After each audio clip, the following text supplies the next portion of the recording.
Chapter 1. The Medal of Honor. The hangar, or deck of the USS Eisenhower, hummed with the low thrum of idling jet engines and the shuffle of 1,000 polished boots.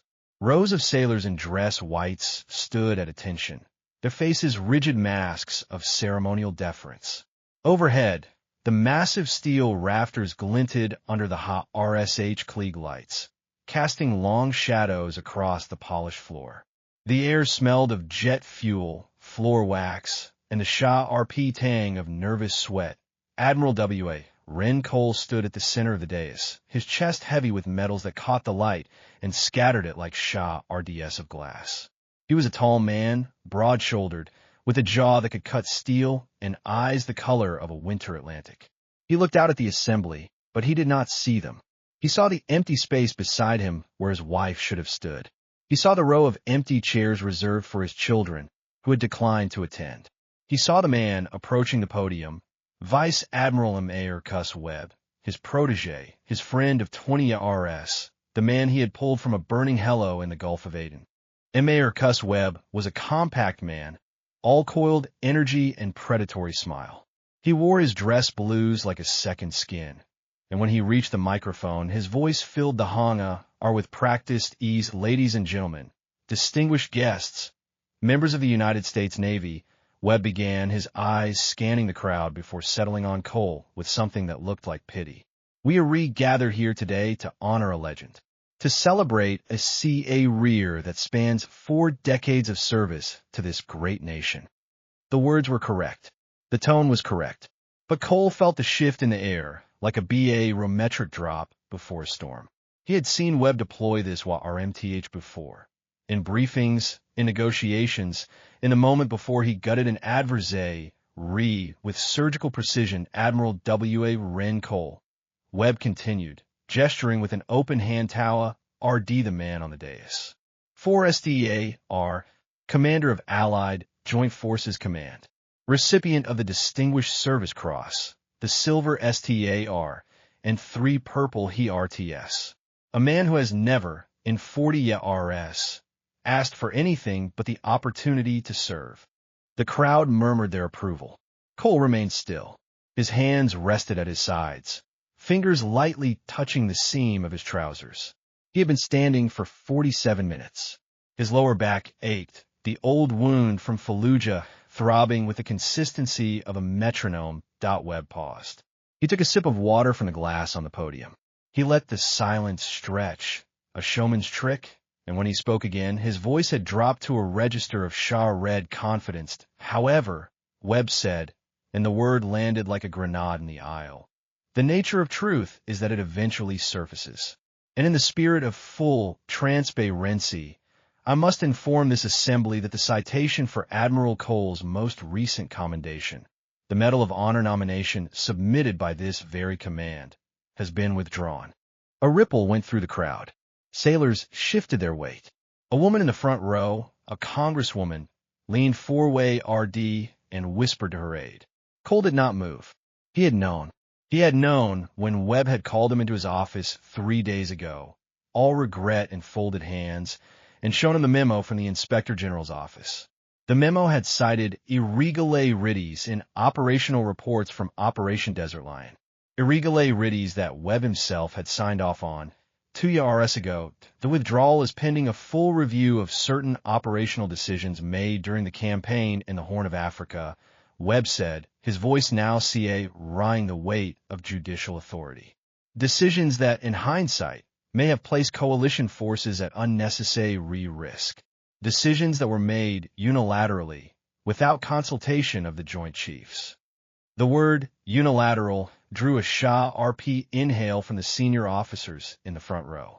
In the Navy, unilateral was synonymous with rogue, with cowboy, with recklessness. Cole watched Webb's hands. They were steady, too steady. Webb had practiced this. He had RSCD, the cadence, the pauses, the shift from celebration to condemnation. He had even worn the same cologne he had worn during the promotion ceremony 10 years ago, when Cole had personally handed him his 3rd STA. I do not stand here to pass judgment, Webb said, raising a placating hand. I stand here to honor the process. to ensure that the legacy of this command remains untarnished. Admiral Cole has been relieved of duty pending the investigation. He will, of course, have the opportunity to defend his actions. The word relieved was a sword. It cut through the hangar like a blade of ice. Relief of duty was not administrative. It was a firing. It was a public shaming. It was a CA rear ended not with a salute, but with a scythe. Webb stepped back from the podium and turned to face Cole. His expression was one of profound sorrow, the sorrow of a man who had been forced to perform a necessary unpleasantness. He extended his hand to W.A. Wren, Webb said, and the use of the first name was another blade. I hope you understand. This is not personal. This is about the integrity of the service. Cole looked at the hand. He looked at the rows of faces, some shocked, some avid, some reefully neutral. He looked at the cameramen from the Navy News Service, their lenses tracking every micro-expression. He looked at the flag behind the dais, the STARS and stripes hanging limp in the still air. He did not take the hand out. Instead, he stepped four-way road. 1 step, 2 steps. He moved past Webb with the fluid economy of a man who has not forgotten how to kill, and he stood at the podium. He adjusted the microphone downway RD, an inch. His own voice, when it came, was quieter than Webb's. Gravelier, a voice that had given orders in firefights, in typhoons, in the silent black of a submarine's control room. Vice Admiral Webb, Cole said, and the title was deliberate, a demotion in the EARS of everyone present. You withdrew my nomination at 0800 hours on Tuesday. You did not inform me until 1700 hours on Wednesday. In the intervening 33 hours, you had the IG's office issue a preliminary finding of misconduct. You had the JAG Corps prepare a draft convening order for a Corps mayor tile. You had the Public Affairs Office write a press release that is currently sitting on the desk of the Secretary of the Navy, awaiting his signature. He paused. The hangar was silent. Even the jets seemed to hold their breath. You did all of this, Cole continued, without a single sworn statement from any officer on my staff, without a single piece of unredacted signal intelligence, without reviewing the after-action reports that were filed, and I have the timestamps 24 hours before you signed off on them. Webb's smile had frozen. It was still on his face, but it had become a rictus, a mask that no longer fit. I have been in this service for 40 years, Cole said. I have buried men. I have buried women. I have buried children in rubble that I myself called down from the sky. And in all that time, I have never, not once, taken credit for a decision that was not mine. I have never, not once, signed a report I did not write. I have never, not once, asked a subordinate to lie for me. He reached into the inner pocket of his dress jacket. The gesture was deliberate. It was slow. It was the draw of a weapon in a duel. He pulled out a single sheet of paper, cream-colored, official seal at the top. He held it up to the cameras. This, Cole said, is the original operational plan for Operation Desert Lion. It was drafted by Vice Admiral Webb's own hand. It was approved by his own signature. It contains the exact casualty estimates, the exact risk assessments, and the exact ROE that Webb has now characterized as unilateral and reckless. He turned to Webb. For the first time, he allowed a flicker of something to cross his face. It was not anger. It was not triumph. It was the cold satisfaction of a man who has just watched the last CARD fall. You want to talk about integrity, and Mayor Cole said. Let's talk about the fact that you emailed this plan to me from your personal account. Let's talk about the fact that you copied it to your wife's laptop, the one she used to draft your memoir. Let's talk about the fact that you asked me to destroy the original, and I told you that I do not destroy documents. I archive them in a safe, in my home. He held the paper out, not to Webb, but to the congresswoman in the front row. This is a copy, Cole said. The original is with my attorney, along with the email chain, along with the metadata, along with the sworn affidavit from your executive assistant, who transcribed your dictated notes. Webb's mouth opened. No sound came out. Cole lowered the paper. He folded it, carefully, along the existing creases, and returned it to his inner pocket. You will withdraw the IG complaint, Cole said. You will reinstate my nomination, and you will submit your resignation, effective immediately, to the Secretary of the Navy. The words were not a request. They were an order that Webb's face cycled through the phases of a dying star: shock, denial, anger, and finally, a cold, pallid acceptance. He stepped back. He raised his hands, palms out, a gesture of surrender that he had never made in his life. "W.A. Wren," Webb said, and his voice cracked. "You can't." "I can," Cole said. "And I have." He turned away from Webb. He turned to the assembly. He raised his hand in a crisp salute to the flag, held it for 3 seconds, and then dropped it. "I will be in my office," he said, "if anyone needs me." He walked down the steps of the dais. He walked between the rows of sailors, who paw a root like water before a bow. He walked through the hangar doors and into the blinding sunlight of the flight deck, where the jets stood silent and the wind whipped the salt spray from the sea. He did not look back up behind him.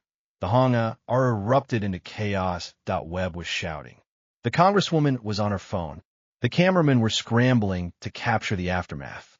And in the center of the dais, the Medal of Honor nomination sat on the podium, untouched. A ghost of an honor that no one would ever forget had been withdrawn and then reinstated in the span of a single, terrible speech. Cole walked to the edge of the flight deck. He looked out at the ocean, gray and infinite. He thought of his wife, who had left him 6 months ago. He thought of his children, who had chosen Webb's side because Webb had promised them influence, connections, a future in the defense contracting world. He thought of the 40 years he had given to a service that had turned on him in a single afternoon, that he did not think of forgiveness. He thought of the safe in his basement, the one with the fireproof lining and the combination that only he knew. He thought of the files in that safe, the files that Webb had not seen, the files that implicated half the Joint Chiefs in a conspiracy of convenience that stretched back a decade. He thought of the next move behind him. The hangar doors opened, and a young lieutenant ran out, his face flushed, his eyes wide with a mix of fear, and awe. "Admiral Cole," the lieutenant called. "Admiral, wait." Cole stopped. He turned, slowly, his hand resting on the railing. The lieutenant skidded to a halt and saluted. "Sir, the vice admiral has been taken to the medical bay." He collapsed. "The Secretary is on the line.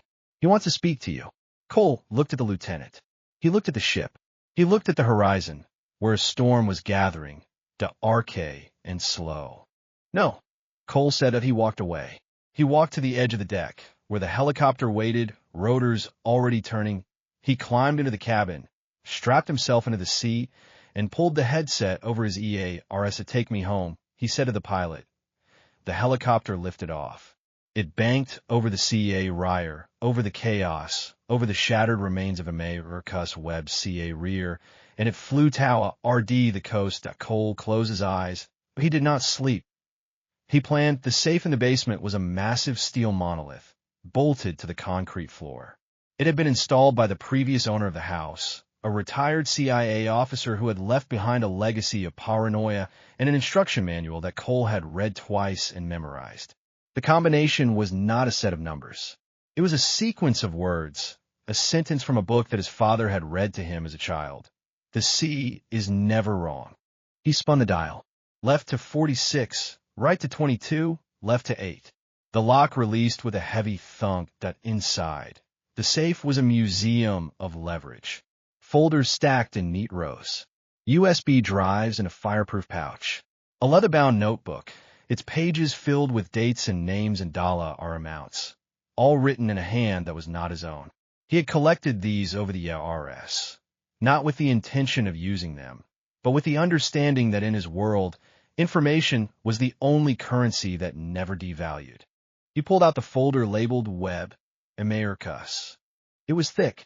He had rooted it on the day Webb had asked him to destroy the Operation Desert Lion plan. That day, Cole had gone home and made a copy, then another copy, then a third. He set the folder on the workbench and opened it. The first page was a timeline.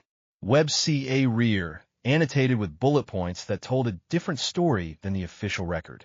The promotion that had come after a favorable performance review from a general who later became a defense contractor.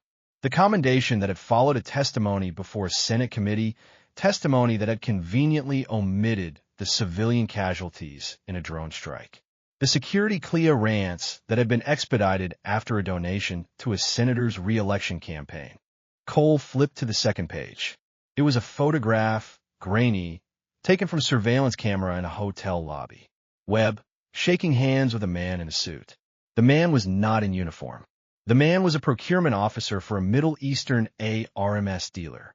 The timestamp was from 2 years ago, 3 weeks before the Desert Line deployment. Cole had not used this photograph. He had not needed to. He had waited, because waiting was the only strategy that had ever worked for him. He heard footsteps on the stairs. He did not turn. He knew the gait, the slight drag of the left foot, the result of a childhood injury that had never fully healed. His son, Daniel, Dad. Daniel's voice was a blade wrapped in velvet. The news is everywhere. You're trending. All the networks. Cole closed the folder. He turned, slowly, and faced his son. Daniel was tall, lean, with his mother's blue eyes and Cole's jaw. He was wearing a blazer over a polo shirt, the uniform of a young man who had never quite decided whether he wanted to be a soldier or a SEAL. He had been working for Webb's defense contracting firm for the past 2 years. He had been Webb's protege, too. Daniel, Cole said. Come in. Sit. Daniel did not sit. He stood in the doorway, his hands in his pockets, his weight shifted to his good leg. He looked at the safe, at the folder, at the photograph on the workbench. You had that the whole time, Daniel said. The photograph. The plan. All of it. Not all of it, Cole said. Just enough. And you didn't say anything. For 2 years. I didn't need to. Daniel's face twisted. It was a strange expression, caught between anger and something that might have been admiration. You let him humiliate you, Daniel said. You let him stand up there and lie. You let him take your Medal of Honor.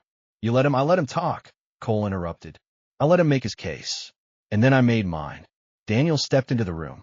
He moved around the workbench, his fingers tracing the edge of the folder. Mom left because of you, Daniel said. She said you were cold. She said you never let anyone in. She said you treated the family like a mission briefing. Your mother left because she wanted to, Cole said. She made a choice. I made mine. She left because you were always hiding things. Hiding is not the same as withholding, Daniel. Hiding is fear, or withholding is strategy. Daniel laughed. It was a bitter sound, hollow and RP. Strategy, he repeated. That's what you call it. You call everything strategy. You call my enlistment a strategy.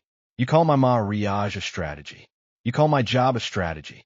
Your job was a mistake. My job, Daniel stopped. He stood still for a moment, his face pale, and then he spoke again, his voice lower. My job was a mistake. You're right. I know that now. I know what he was doing. I know he was using me to get to you. Cole did not say anything. He waited. He asked me to access your files, Daniel said. He asked me to find the Desert Line plan. He said you had a copy, and he needed to make sure it was destroyed. He said it was for the good of the service. He said what? Daniel looked at the floor. He said you were a liability. He said you were holding the Navy back. He said if I wanted to make a difference, I had to help him. Cole felt a cold weight settle in his chest. It was not anger. It was not disappointment. It was something older, deeper. A recognition of a truth he had always suspected, but never allowed himself to confirm. And you helped him, Cole said. Not. Daniel looked up. His eyes were wet. Not the way he wanted. I accessed your files. I looked for the plan, but I didn't find it. I couldn't. Why? Daniel's mouth opened. Closed. Opened again. That because you taught me, he said, that some things are more important than loyalty. Some things are more important than family. Some things are about what's right. Cole studied his son's face. He saw the lines of exhaustion around his eyes, the twitch in his jaw, the way his hands were trembling just slightly at his sides. Daniel, Cole said, did you give him the photograph? No. Did you give him the USB drives? No. Did you give him anything? Daniel shook his head. He fired me. 2 weeks ago. He said I was a liability. He said I was too loyal to you. He said. Cole raised his hand. Daniel stopped. Admiral Marcus Webb is in the medical bay, Cole said. He will be there for some time. He will be there until the BOA RD of inquiry determines whether his actions warrant a court martial. That process will take weeks. Months, perhaps. During that time, I will be reinstated as commander. I will be given a new command. I will be given a new set of responsibilities. He paused. He looked at his son, and for the first time in USS, he allowed himself to see the boy he had raised. The boy who had cried when his dog died. The boy who had stood in the rain at a Melita re-funeral. The boy who had wanted to be a soldier, and who had become a man in a war that Cole had sent him. That I need someone I can trust, Cole said. Someone who knows the system. Someone who knows the players. Someone who can move through the shadows without being seen. Daniel's eyes widened. You want me to spy for you? I want you to work for me. At the command level. As my chief of staff. Daniel laughed again, but this time it was different. It was the laugh of a man who had been given a second chance and did not know what to do with it. I don't know how to do that, Daniel said. I don't know how to be you. Cole reached into the safe and pulled out a second folder. This one was thinner, newer. He handed it to Daniel. Read it, Cole said. Leah are in it. Then come back to me. Daniel opened the folder. His eyes scanned the first page. His face went pale. This is, he said, this is everything. The contracts, the kickbacks, the bribes. This is the insurance policy, Cole said. This is the reason I have never been fired. This is the reason I will never be fired. And now it's the reason you will never be fired. Daniel closed the folder. He held it to his chest like a shield. What do you want to do? He asked. Go to the Pentagon, Cole said. Find out who else was involved. Find out who helped Webb draft the IG complaint. Find out who knew about the Desert Line plan and did nothing. And then, Cole said, we end them. Daniel nodded. He turned to leave, but at the door he stopped. Dad, he said, I'm sorry. Cole did not answer. He did not need to. Daniel left. Cole returned to the safe. He pulled out the leather-bound notebook and flipped to a page. NEA are the back. The names there were not Navy. They were Congress, Senate, defense contractors, journalists, think tank analysts, a web of relationships that had been built over decades, all connected by a single thread. Admiral Marcus Webb. Cole closed the notebook. He walked upstairs into the kitchen and poured himself a glass of water. He drank it slowly. STA ring out the window at the trees and as you rode. In 2 days, he would be back in uniform. In 2 days, he would walk into the Pentagon and take a seat at the table. In 2 days, he would begin the slow, methodical work of dismantling the network that had tried to destroy him. He thought of his son. He thought of his ex-wife. He thought of Admiral Marcus Webb, lying in a hospital bed, his CA rear in ruins. He did not feel pitied. He felt the cold, clean satisfaction of a man who had just begun to hunt. The Pentagon was a city of corridors and secrets. Cole had walked its halls for 30 years, and still he found new doors, new rooms, new layers of bureaucracy that seemed to exist only to obscure. He had never liked the building. He had always preferred the simplicity of a ship, where the chain of command was a line, not a spiderweb. But the war he was fighting now was not fought on ships. It was fought in conference rooms, on secure lines, in the margins of memos that no one would ever read. He arrived at 0600 before the building had fully woken. His uniform was crisp, his medals polished, his face set in the expression of a man who had nothing to prove. He walked through the security checkpoint with a nod to the RD, who saluted him with a mixture of deference and surprise. The news of his reinstatement had not yet spread. By noon, it would be on every screen. His office was on the 4th floor, a corner room with windows that faced the river. It had been his for 3 years before the IG complaint had forced him out. The furniture was the same. The desk was the same. The photograph of his old battalion, framed in silver, was on the same shelf. He sat down at the desk and opened the first file. It was a personnel file. The name on the tab was REA, or Admiral Thomas H. Airtley. H. Airtley was the Deputy Director of Operations, a man who had served under Webb for 5 years. He was also the man who had signed off on the IG complaint, the one who had provided the initial testimony that had triggered the investigation.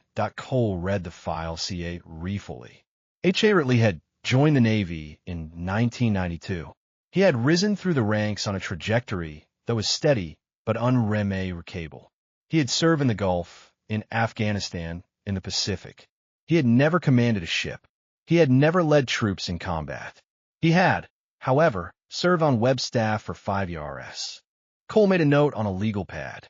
He wrote H.A. Ritley's name and circled it. The next file was a financial disclosure form. It was public record, but Cole had access to the unredacted version. H.A. Ritley's net worth had increased by 300% in the past 3 years. His investments included a defense contracting firm that had received a no-bid contract from Webb's command. The contract was worth $47 million. Cole circled H.A. Ritley's name again. He heard a knock at the door. To come in, he said. The door opened, and a woman walked in.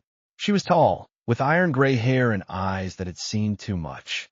She wore a colonel's insignia on her collar, and her uniform was immaculate. Her name was Colonel S.A. Vance. She was the head of the JAG Corps' investigative division, and she was one of the few people in the building who Cole trusted. "Admiral," she said, "congratulations on your reinstatement." "Thank you, Colonel. Please sit." Vance sat in the chair across from the desk. She placed a tablet on the edge of the desk and swiped to a document. "The BOA RD of inquiry has been convened," she said. "They will begin hearings in 2 weeks. The preliminary recha RGE is conduct unbecoming, but the evidence you provided has shifted the focus to Vice Admiral Webb." "Good." The Secretary has also ordered a full review of all contracts ride by Webb's command over the past 5 years. That review is being conducted by my office. "Good." Vance paused.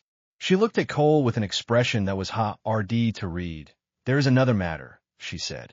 "I received a call from a journalist this morning, a freelancer named Anna Perez. She has been investigating defense contracting for the past 2 years. She has some of the same information that you provided. She is planning to publish an article tomorrow." Cole leaned back in his chair. "How much does she know?" "Enough to damage the reputation of several senior officers. Enough to trigger congressional hearings. Enough to—" Vance hesitated. "Enough to what?" "Enough to bring down the Joint Chiefs." Cole was silent for a moment. He looked out the window at the river, gray and flat in the morning light. "Find out who gave her the information," he said. "It's not that simple, Admiral. The information is not classified. It's from a Freedom of Information request. It's been sitting in the archives for years. She just connected the dots. Then we need to get ahead of it." How Cole stood. He walked to the window and looked down at the Courtier RD below. A group of junior officers were jogging in formation. Their voices ride up, faint and rhythmic. "I will issue a statement," he said. "I will confirm the investigation. I will confirm the contract review. I will confirm that the Navy is committed to accountability. And I will name names." Vance blinked. "That's a dangerous strategy, Admiral. Naming names will bring the media directly to our door. The media is already at our door. They have been at our door for years. The difference is we are now the ones opening it." Vance considered this. She nodded slowly. "To what about Webb?" she asked. "He's still in the hospital. He's still in the service." "Webb is a problem that will solve itself," Cole said. "The BOA RD of inquiry will find him guilty. The Secretary will accept their recommendation, and Webb will be demoted and dishonorably discharged." "That's a strong prediction." "It's not a prediction. It's a foregone conclusion." Vance stood. She tucked the tablet under her arm. "I'll begin drafting the statement," she said. "I'll send it to you for approval this afternoon." "Do that." She walked to the door, but before she left, she turned to Admiral. She said, "There is one more thing. Your son, Daniel. He has been asking questions around the building. He's been talking to H.A. Ritley's staff. He's been talking to Webb's staff. He's been—" "I know," Cole said. "He's working for me." Vance's face flickered, a brief moment of surprise that she quickly suppressed. "I see," she said. "Then I'll include him in the briefing." "No," Cole said. "Keep him out of it. He's a deep asset. He's not ready." Vance nodded. She left. Cole returned to his desk. He opened the third file. This one was classified. It was a summary of Webb's financial transactions, compiled by a unit of the NSA that Cole had worked with in the past. The transactions were complex, routed through shell companies and offshore accounts. But the pattern was clear. Webb had been taking bribes for years. The amounts were staggering. Cole closed the file. He picked up his phone and dialed a number from memory. "Hello," he said when the line connected. This is Admiral Cole. I need you to find someone for me. There was a pause on the other end of the line, then a voice that was rough and familiar. Who Anna Perez, freelance journalist. She's writing an article about defense contracting. I need to know what she has. I need to know who she's talked to. I need to know everything. Another pause. Then, give me an hour. The line went dead. Cole leaned back in his chair and closed his eyes. He had spent 40 years building a reputation. He had spent 40 years serving a system that had now tried to destroy him. He had spent 40 years believing that the truth would eventually surface, that integrity would always triumph, that the good guys always won, that he was not sure anymore, but he knew one thing, that he was not going to lose, that Anna Perez lived in a studio apartment in Alexandria, above a laundromat that had been in business since the 1970s.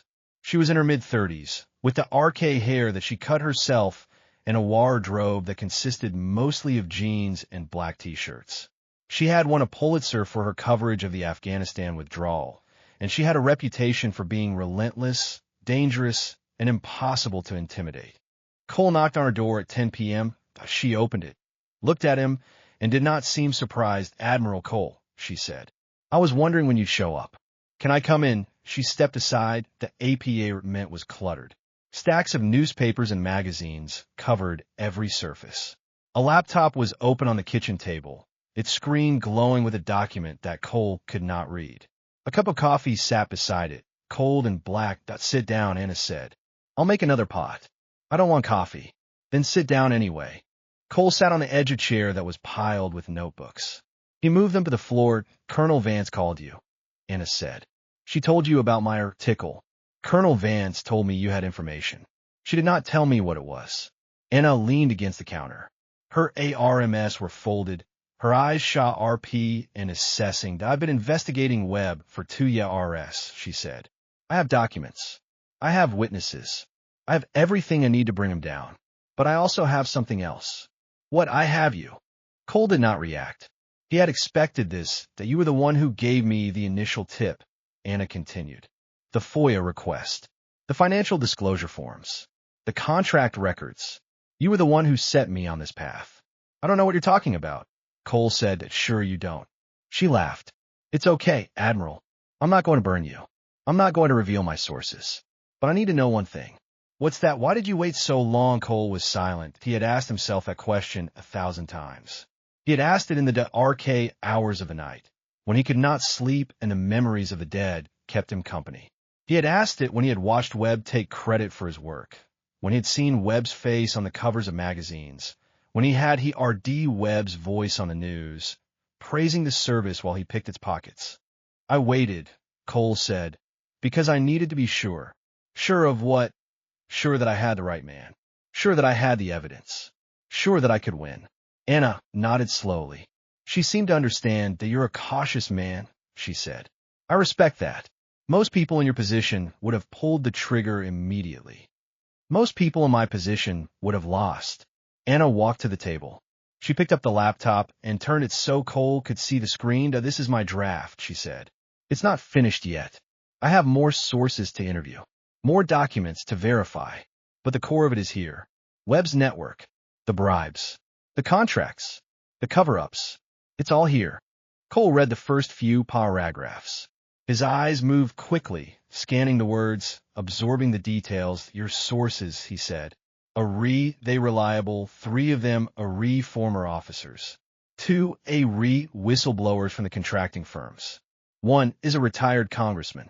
They all have documentation, and the documentation notarized, authenticated, irrefutable.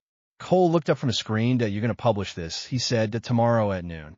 Then I need to give you one more thing." Anna's eyes narrowed. "What?" Cole reached into his pocket and pulled out a USB drive. He set on the table. "This is the rest of it," he said. "Webb's personal communications, his emails, his texts, the records of his calls. It's all here." Anna looked at the drive. She did not touch it. "Where did you get this?" she asked. "It doesn't matter. Admiral, if this is classified, it's not classified. It's evidence." Anna hesitated.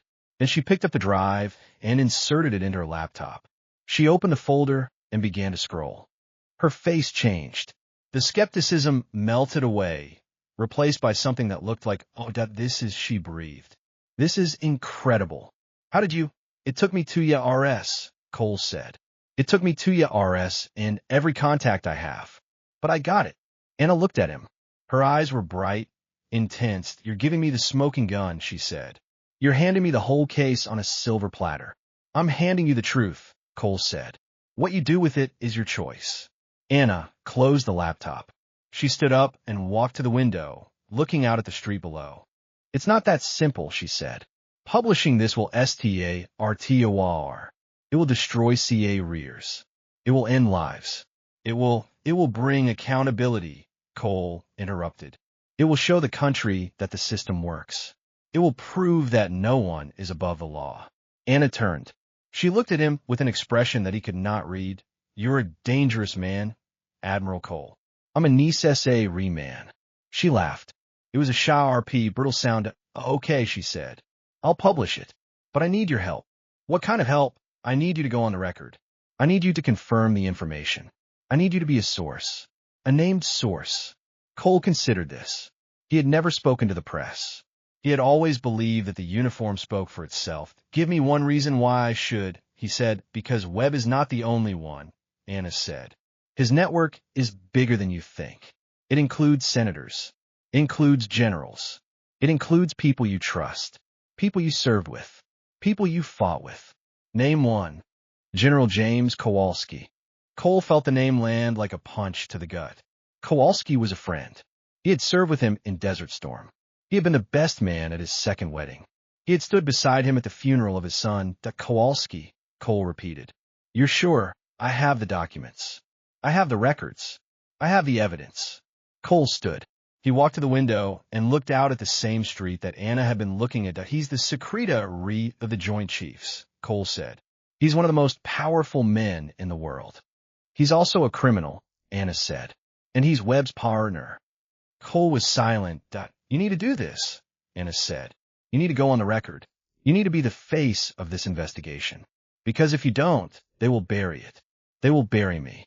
They will bury everyone. Cole turned out okay, he said. I'll do it. Anna nodded. She walked to the table and opened her laptop. Then let's get ST a route. They worked through the night. Anna typed, her fingers flying across the keyboard ARD, while Cole dictated the timeline of events. He told her about the meetings in Webb's office, the whispered conversations in the corridors of the Pentagon, the late-night calls that had come on secure lines. He told her about the men who had come to him over the RS, offering deals, offering promotions, offering silence in exchange for compliance.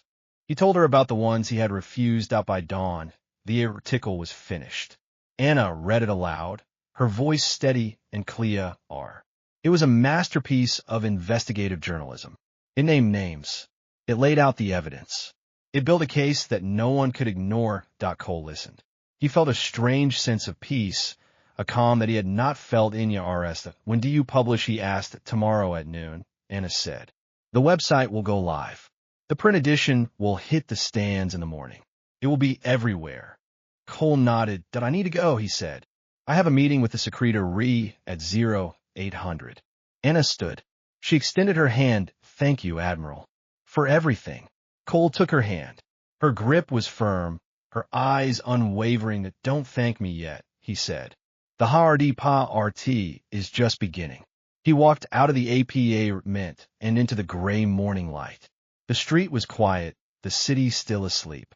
He walked to his CAR, got in, and sat for a moment in the silence. He thought of Kowalski. He thought of the RS of friendship, the battles fought side by side, the Shah-Red grief, and Shah-Red triumph. He thought of the documents in Anna's laptop. He rooted the engine and drove to RD, the Pentagon. The war was not over. It had just begun. The press conference was held in the Pentagon's briefing room, a cavernous space with a blue backdrop and a forest of microphones. Cole stood at the podium, his uniform pressed, his face composed. Beside him was the Secretary of the Navy, a young woman named Patricia Holland, who had been appointed 6 months ago and who had already made enemies in the upper echelons of the service. Behind them, a row of flags stood at attention, their colors bright against the institutional gray of the walls. The room was packed. Television cameras lined the back wall. Reporters jostled for position in the front rows. The hum of conversation died as Cole stepped four-way RD and adjusted the microphone. He had not slept in 24 hours. His eyes were heavy, his jaw tight. But his voice, when he spoke, was steady to "Good morning," he said. "I am Admiral Warren Cole. I am here today to address the findings of the Inspector General's investigation into Vice Admiral Marcus Webb and to announce the results of the internal review ordered by Secretary Holland." He paused. He looked out at the faces in the crowd. He saw Anna Perez in the third row, her laptop open, her fingers poised over the Kibo A road. He saw Colonel Vance NEA or the door, her ARMS crossed, her expression unreadable. He saw a man he did not recognize, a man in a RK suit who was not taking notes, who was simply watching. The Vice Admiral Webb has been formally charged with conduct unbecoming an officer, Cole continued. He has also been charged with fraud, bribery, and obstruction of justice. The evidence against him is substantial. It includes financial records, communications logs, and sworn testimony from multiple witnesses. He reached into his pocket. He pulled out a folded sheet of paper and held it up. "This is a summa re of the evidence," he said. "It will be made available to the press after this briefing. I will not read it aloud. I will simply say that the evidence establishes a pattern of corruption that spans a decade. It implicates not only Vice Admiral Webb, but also several senior officers and civilian officials." A murmur ran through the room. The reporters leaned four-way road. The man in the RK suit did not move. Cole lowered the paper. He looked directly at the cameras. "I am also here to announce that General James Kowalski, Secretary of the Joint Chiefs, has been placed on administrative leave pending a SEPE raid investigation. The charges against General Kowalski include conspiracy, accepting bribes, and misuse of classified information." The murmur became a ROAR. Reporters shouted questions. Cole raised his hand, and the noise subsided. "I will not take questions at this time," he said. "I will simply say that the Navy is committed to accountability. No one is above the law. Not me. Not Vice Admiral Webb. Not General Kowalski. No one." He stepped back from the podium. Secretary Holland stepped four-way RD and read a red statement, her voice calm and measured. Cole did not listen. He was watching the man in the RK suit. The man stood up. He walked toward RD, the side exit. He moved with the fluid economy of a man who had done this before. Cole stepped off the dais. He walked through the crowd, ignoring the reporters who thrust microphones at his face, and followed the man out the door. The corridor was empty. The man was walking quickly, his shoes silent on the parapet. "Stop," Cole said. The man stopped. He turned out. He was tall, with a narrow face and pale eyes. He wore a suit that cost more than Cole's monthly salary. He did not look surprised. "Admiral Cole," he said. "I was wondering when you'd notice me." "Who are you?" "My name is Paul Dryden. I work for the Senate Intelligence Committee." Cole studied him. He had heard the name before. Dryden was a staffer, a behind-the-scenes operator who had been in Washington for decades. He was known for his discretion, his efficiency, and his complete lack of loyalty to anyone but himself. "What do you want?" Cole asked. Dryden smiled. It was a thin, humorless expression. "I want to offer you a deal," he said. "You're going to need allies in the coming weeks. Kowalski's network is extensive. He has friends in the Senate, in the House, in the intelligence community. He has friends who will do anything to protect him." "I don't need allies," Cole said. "I have the evidence." "The evidence is a START," Dryden said. "But it's not enough. You need political cover. You need people who can protect you from the backlash. You need me." Cole folded his ARMS. He waited. "I can give you the names of everyone in Kowalski's network," Dryden said. "I can give you the names of the senators who took his money. I can give you the names of the journalists who buried his scandals. I can give you everything." "And what do you want in return?" Dryden's smile widened. "I want you to leave me out of it," he said. "I want you to forget that I exist. I want you to burn every document that connects me to Kowalski or Webb. And I want you to promise that you will never, under any circumstances, mention my name." Cole was silent. He thought about the offer. It was a good offer. It was the kind of offer that could make or break an investigation. It was the kind of offer that could save lives or destroy them. That you're blackmailing me, Cole said. I'm negotiating, Dryden said. There's a difference. Cole stepped closer. He was taller than Dryden, broader. He let the silence stretch. Here is my counteroffer, Cole said. You will give me the names. You will give me the evidence. And you will testify before the BOA RD of inquiry. Or I will release the documents I already have. The documents that connect you to Webb's network. The documents that show you accepted a payment from a defense contractor in exchange for classified information. Dryden's face went pale. His smile vanished. I don't know what you're talking about, he said. Yes, you do, Cole said. I have the bank records. I have emails. I have the photographs of you meeting with the contractor in a hotel in Georgetown. I have everything. Dryden's mouth opened. No sound came out. So here's the choice, Cole continued. You can see a local parade, and you can save yourself. Or you can refuse, and you can go down with the rest of them. Dryden STA read at him. His hands were trembling. You're a monster, he said. I'm a soldier, Cole said. And soldiers don't negotiate with traitors. Dryden turned and walked away. Cole did not follow. He returned to the briefing room.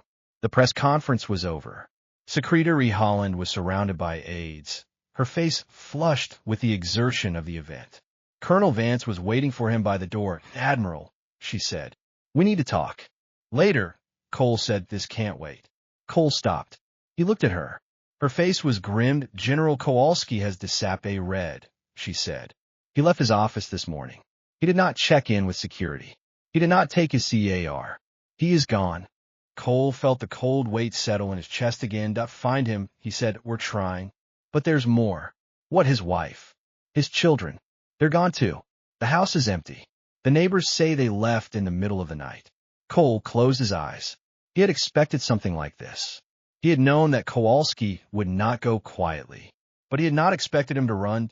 Where would he go? Cole asked. We don't know. But we have a theory. Tell me. Kowalski has a private plane. He filed a flight plan this morning for a small airport in the Caribbean.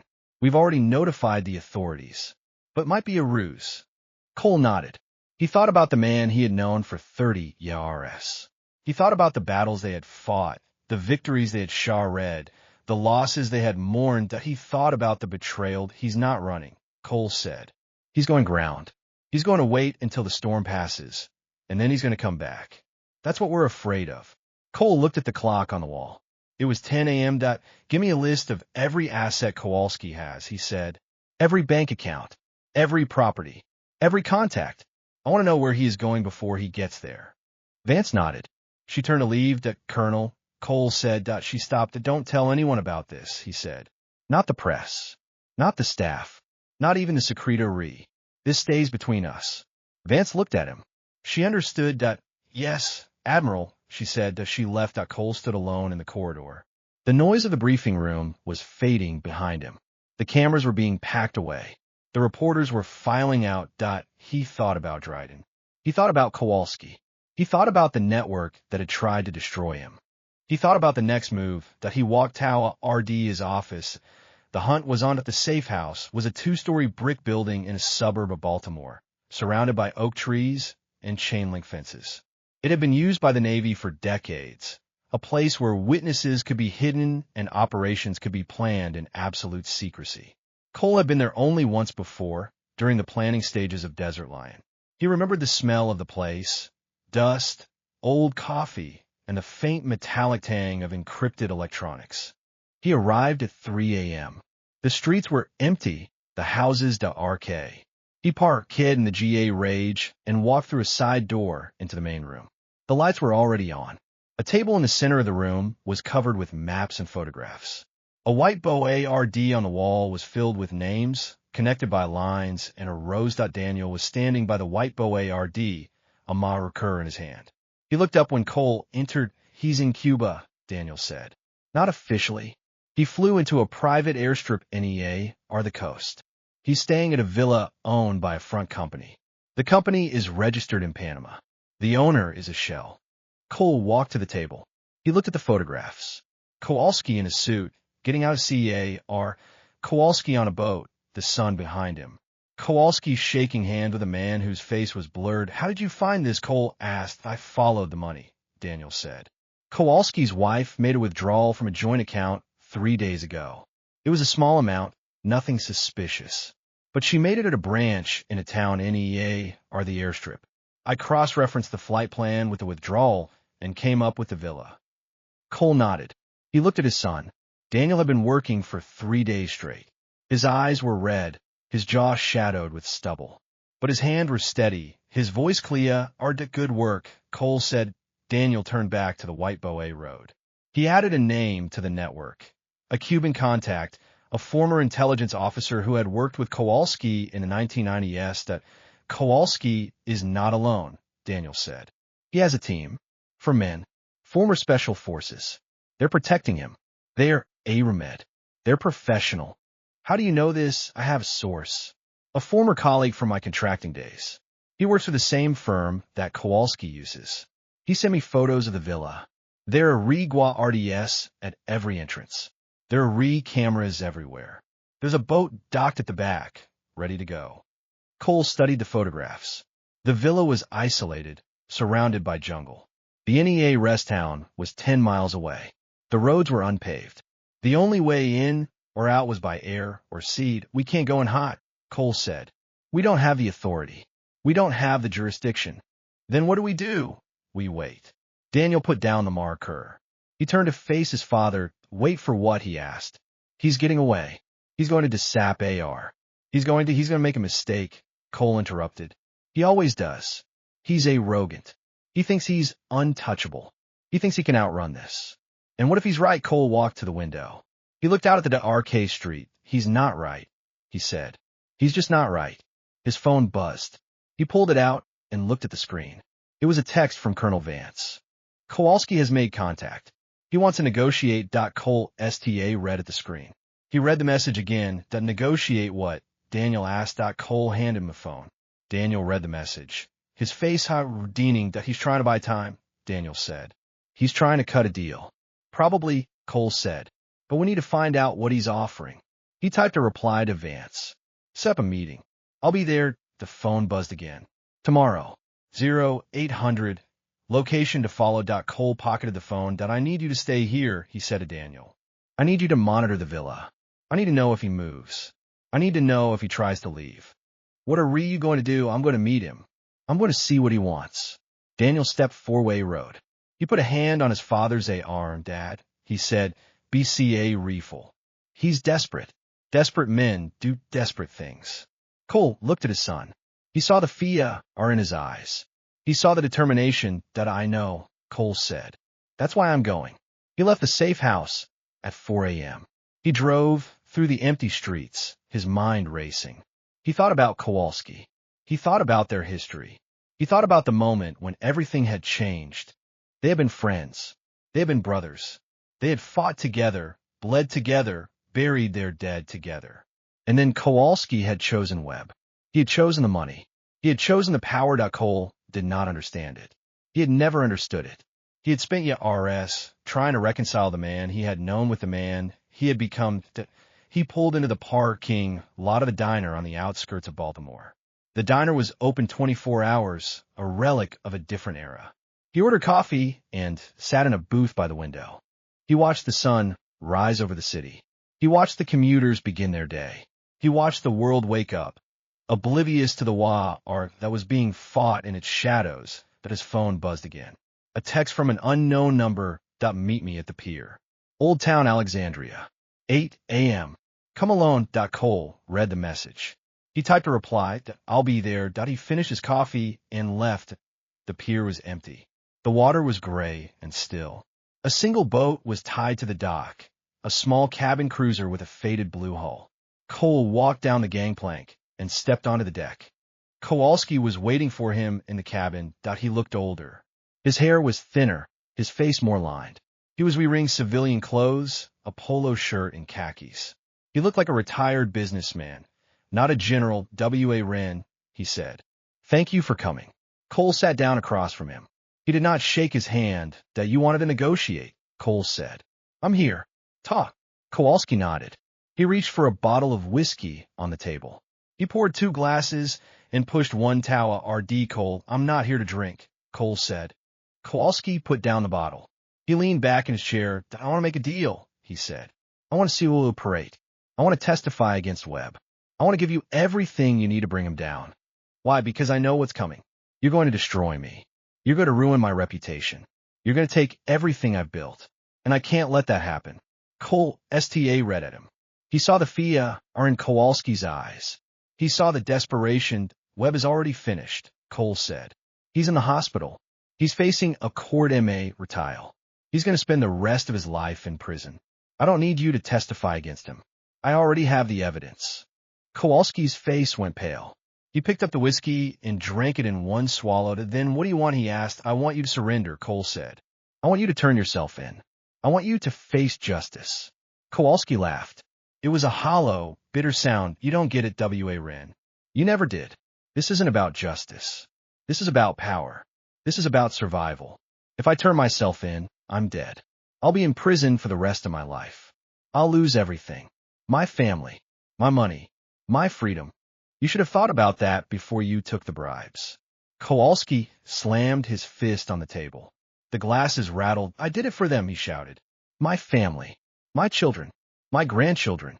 I did it to give them a future, to give them a life. You did it for yourself, Cole said. You did it because you wanted more, because you were never satisfied, because you thought you were above the law. Kowalski slumped in his chair. He looked defeated. Give me a chance, he said. Give me a way out. I'll leave the country. I'll dissap AR. You'll never see me again. Cole stood. He looked down at the man who had been his friend. I can't do that, he said. You made your choice. Now you have to live with it. He turned and walked out of the cabin. He stepped onto the deck and looked out at the water. Behind him, Kowalski was shouting. He was screaming threats, promises. Please. Cole did not listen. He walked back to the pier. He got into his CAR and drove away. His phone buzzed. It was Daniel. He's moving, Daniel said. The villa. He's leaving. They're boa riding the boat. Cole pressed the accelerator. The CAR surged 4-way road. Follow them, he said. Don't lose them. I won't, Daniel said. Dad, just follow them. The line went dead. Cole drove. The hunt was not over. It was just beginning. The boat cut through the darkness like a blade. Cole stood at the helm of a borrowed Coast Guard road cutter, his eyes fixed on the radar screen. The blip that was Kowalski's vessel moved steadily south, hugging the coastline, avoiding the shipping lanes. It was a SMA-RT route. It was the route of a man who knew he was being followed. Daniel stood beside him, his face illuminated by the glow of the instruments. He had been tracking the boat for 6 hours. He had not slept. He had not eaten. He had not complained. That he's heading for international waters, Daniel said. Once he crosses the line, we lose jurisdiction. We lose everything. Cole did not answer. He was calculating. The cutter was faster than the cabin cruiser. It was better airmed. It had a crew of 12, all of them handpicked by Vance, all of them loyal. But speed and firepower were not enough. Kowalski had hostages. His wife. His children. He had used them as shields before. He would do it again. Reduce speed, Cole said. Daniel looked at him. What reduce speed? Let him think he's getting away. Daniel hesitated. Then he nodded. He relayed the order to the helmsman. The cutter slowed. The blip on the radar began to pull away. He's going to make a run for it, Daniel said. He's going to try to reach the Cuban coast.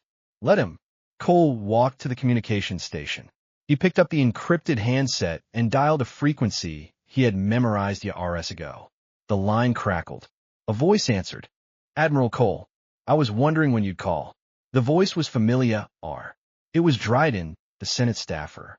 Cole had not spoken to him since the press conference. He had not needed to. Dryden, Cole said. I need a favor. I don't do favors. I need you to reach out to your contacts in the Cuban government. I need them to deny Kowalski entry. I need them to turn him back. There was a pause on the other end of the line. Then Dryden laughed. You're asking me to use my connections to help you catch a fugitive. That's bold, Admiral. Even for you. I'm not asking. I'm telling. You owe me. I don't owe you anything. You owe me your CA rear. Your freedom. Your life. I have the documents. I have the evidence. I can destroy you with a single phone call. Another pause. Then Dryden spoke, his voice flat and cold. What do you need? Tell them to intercept the boat.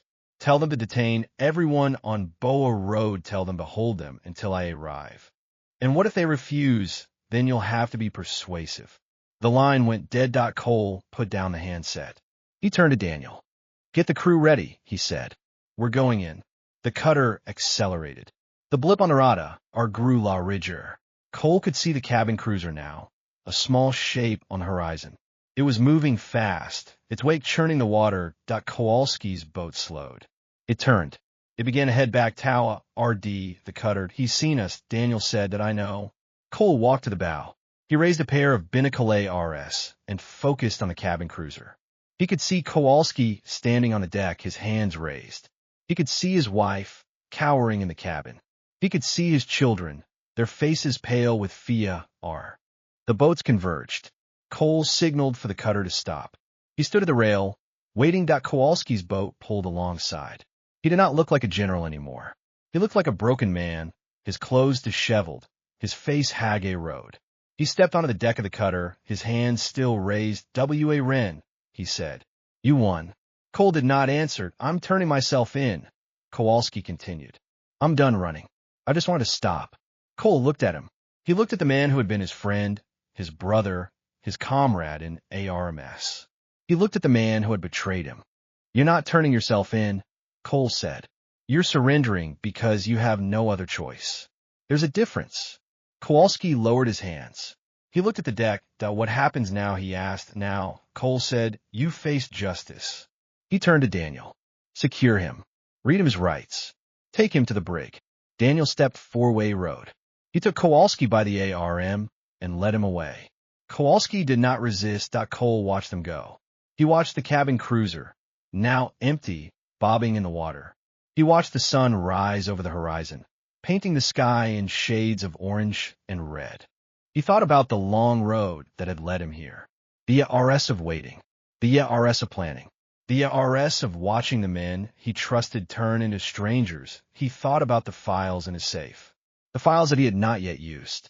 The files that implicated half the leadership of the United States military. That he thought about the next move. Daniel returned. He stood beside his father. It's done, he said. He's in the brig. His family is being taken ashore. They're safe. Cole nodded. To what now? Daniel asked. Cole turned to look at the horizon. The sun was fully up now, bright and unforgiving now. Cole said, we go back. We finish the investigation. We bring everyone else to justice. Every single one of them. Daniel looked at him. Everyone. Daniel was silent for a moment. Then he spoke. Dad, he said, there are people on that list who are still my friends. People I served with. People I trusted. Cole looked at his son. He saw the conflict in his eyes. He saw the doubt. I know, he said. But you have to choose. You have to choose what side you're on. Daniel nodded. He did not speak. Cole walked to the bridge. He gave the order to turn the cutter around. The engines ROA read. The vessel began its long journey back to the coast. He stood at the rail, watching the water. He thought about the men he had served with. He thought about the battles they had fought. He thought about the lies they had told. He thought about the truth that he did not know what the future held. He did not know if the investigation would succeed. He did not know if the network would be dismantled. He did not know if justice would prevail. But he knew one thing, that he would not stop. He would not rest. He would not give up. The fight was not over. It was just beginning. He walked to the communication station. He picked up the encrypted handset and dialed a number. The line connected. Admiral Cole, a voice said. We were wondering when you'd call. Tell the secretary, Cole said, that I have Kowalski in custody.